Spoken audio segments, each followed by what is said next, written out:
Bueno, ¿qué tal estáis? Os habla, como siempre, vuestro amigo narrativo, Francisco Rodríguez Criado, escritor y corrector de estilo.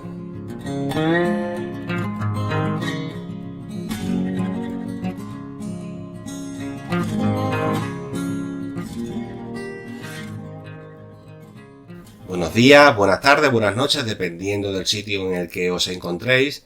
Yo os hablo tranquilamente desde mi casa, aprovechando que no hay nadie. Os hablo desde Madrid y es de noche, una tarde-noche, ¿no?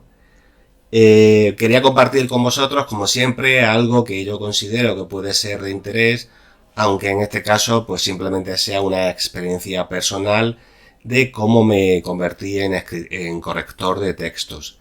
Antes una cosita, aquellos que me seguís por el canal de YouTube, pues todas las píldoras lingüísticas que yo grabo para libros.fm o para literatura.fm, que son dos de mi sitio, las píldoras lingüísticas y también los textos que pueden ser cuentos o relatos un poco más largos o reseñas de libros, lo que sea, pues esas píldoras, esas grabaciones las subo a mi canal de YouTube y ahora va a ser más fácil que nunca recordar la URL de mi canal, pues YouTube ha puesto a disposición de los usuarios, de los que hacemos grabaciones, pues una etiqueta para que se nos encuentre con mayor facilidad, ¿no? Nos ha asignado un nombre de usuario que hemos elegido y yo he elegido uno que considero que es muy bueno, que es escritor. Así que nada, simplemente si queréis seguirme por YouTube, tenéis que teclear youtube.com/invertida y luego @escritor. La barra invertida ya sabéis que está encima, está en el teclado del ordenador encima del número 7.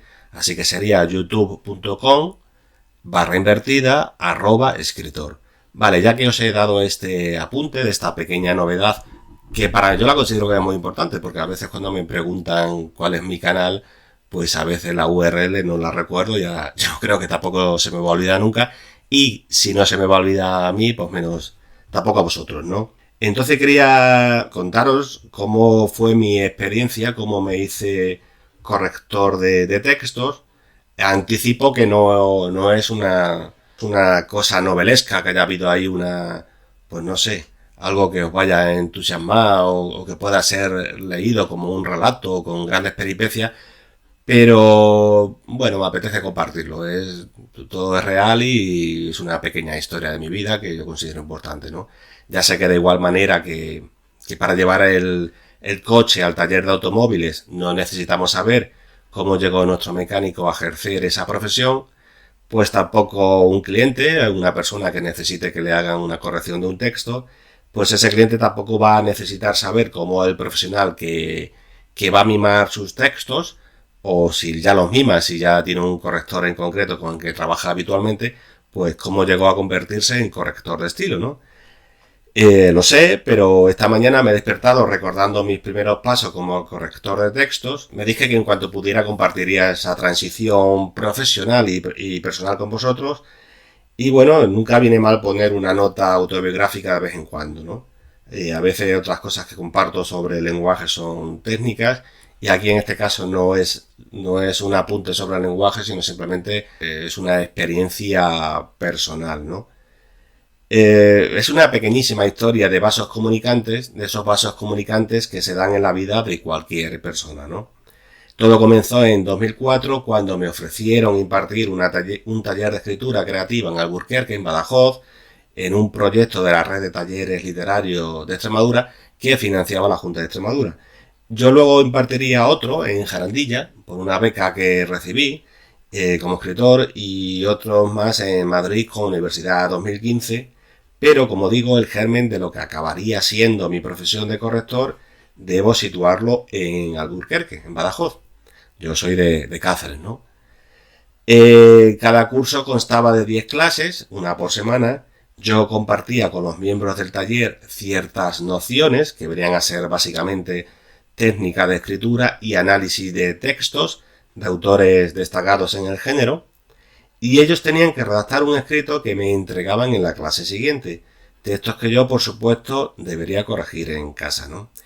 Y aunque me gustaba mucho retocar los propios relatos que yo escribía, Yo creo que ya he contado en alguna ocasión que yo empecé escribiendo básicamente relatos y luego pasé a otros géneros.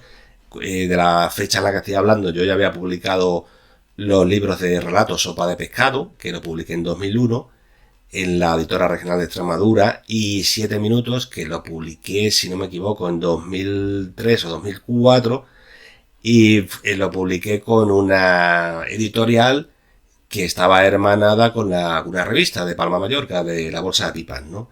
Entonces fue ahí en clase cuando comenzó mi pasión por la corrección de textos.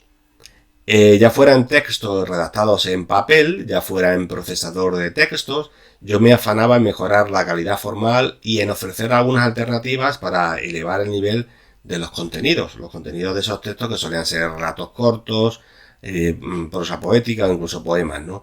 Con el temible bolígrafo en rojo para los textos en papel, o en el caso de archivos digitales con el control de cambios del procesador de textos activado, que generalmente era Microsoft Word, pues yo disfrutaba aportando algunas soluciones gramaticales y literarias.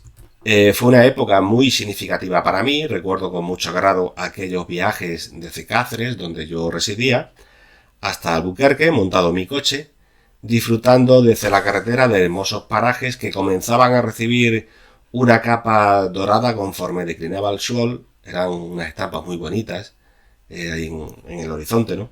Ver cómo anochecía.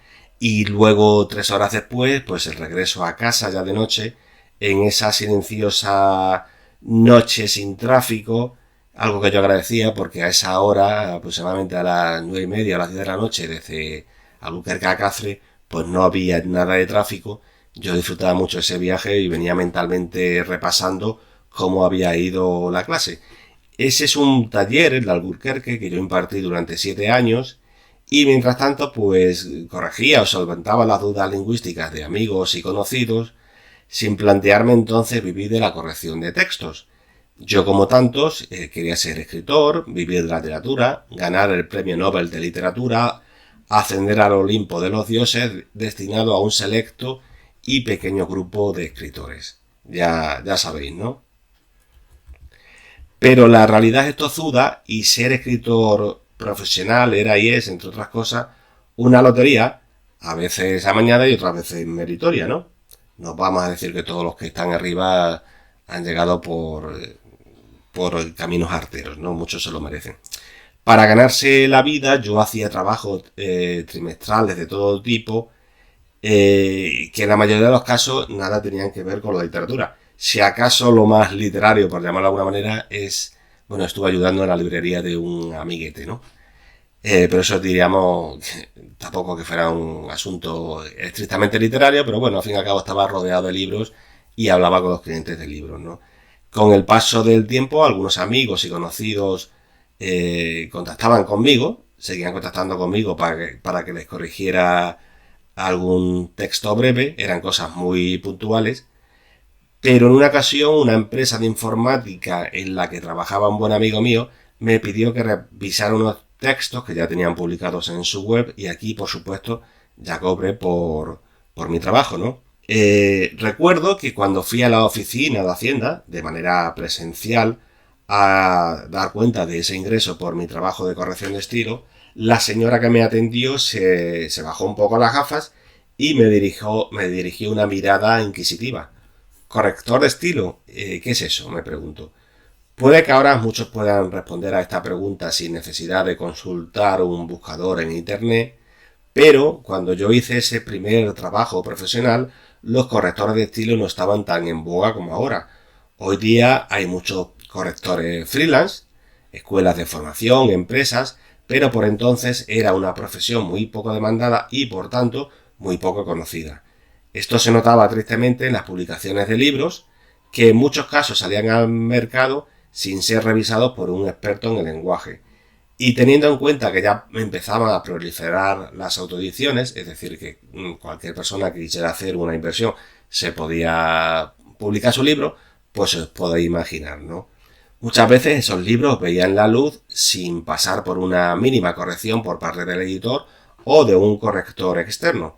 Actualmente, por suerte, son muchos los autores que prefieren invertir en los servicios de un corrector de textos antes de publicar. Al menos, mucho más que antes. Todavía hay gente que digamos que accede a la publicación pues tal como lo ha escrito y a lo mejor con la supervisión de algún lector cero que viene a ser el hermano, la prima o el abuelo, que bueno, todos ellos a lo mejor con buena voluntad, pero vamos, que suelen hacer poco, ¿no? Bueno, como me resultaba bastante pesado tener que ir a Hacienda para registrar los cobros puntuales que yo recibía, pues decidí arriesgar y hacerme autónomo, aprovechando que había descuentos para autónomos. Eso fue un paso importante. Yo ya era un profesional obligado a hacer trimestrales y la declaración de la renta y pagar la seguridad social, así que tenía que hacerlo bien, tomármelo en serio para no fracasar en el intento. Al principio no facturaba mucho, pero a partir del segundo trimestre noté cierta mejoría en los beneficios que, como digo, seguían siendo insuficientes. Para ir captando clientes, trabajé mucho los contenidos sobre el buen uso de nuestra lengua, mis blogs, en YouTube, en Facebook, Twitter, LinkedIn, y no lo hice mal del todo, pues al año de hacerme autónomo ya podía decir que estaba en disposición de pagar mis facturas sin necesidad de hacer otro trabajo ni de pedir un préstamo a nadie, ¿no? Desde entonces no he parado de corregir, tarea que he compaginado con la escritura y la publicación de mis libros, que no me han dado dinero, me refiero a los libros, pero sí satisfacciones y algún que otro disgusto. Si duro es el oficio del corrector profesional, más duro es el del escritor sin suerte. Mis libros además han potenciado mi faceta de corrector especializado en literatura, y eso ha sido una gran ayuda, pues muchos escritores prefieren que el corrector sea igualmente escritor. Esos conocimientos literarios que yo tengo le añaden una capa extra, por así decirlo, a mi trabajo. Han pasado muchos años desde 2004 y aquí sigo ejerciendo una profesión que me gusta mucho y esto no es un tema menor, puedo ejercer en cualquier lugar, en cualquier momento. Puede ser en una cafetería, en un parque, en el hall de una universidad, en el coche, en todo ello gracias al ordenador portátil con el que voy prácticamente siempre a cuesta, ¿no? Esto es algo que, siendo yo padre de 2 niños pequeños, pues se agradece mucho, ¿no? Así que podría decirse que soy un escritor reconvertido en corrector de estilo. Ambas facetas me aportan mucho, ambas me permiten entregarme a una de mis grandes aficiones, que es la lectura en general y la literatura en particular. No deja de ser en mi caso lo mismo, ¿no? Y esta será para el lector una pequeña e intrascendente historia, pero es mi historia, una de las pequeñas grandes historias de mi vida, pues de hecho profesionalmente me he quedado ahí y además estoy contento de haber elegido algo que me gusta y que puedo hacer en el día a día, ¿no? Y eso es todo por hoy. Os invito a que sigáis escuchando estas píldoras en libros.fm, en literatura.fm, ya en mi canal de YouTube, youtube.com/escritor. Muchas gracias a todos por estar ahí y hasta otra. Gracias.